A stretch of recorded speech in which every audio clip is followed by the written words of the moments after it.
Is it permissible to perform qurbani on behalf of the deceased? So the answer is yes. And there are two possible methods to this. Number one, that along with your wajib qurbani, the qurbani that is necessary upon you, so either you've sacrificed an entire small animal or you have purchased a share in a large animal. Along with this, you purchase another share in a large animal on behalf of the deceased, or you purchase another small animal on behalf of the deceased. Inshallah, the deceased will get the reward for this.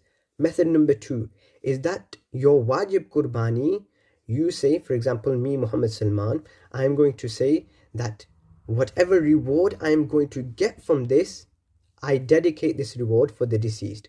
So I put my name down. It is my qurbani, but I am only making intention for the reward to be sent to them. So by doing this, my responsibility will be fulfilled, and inshallah, the deceased will get the reward. And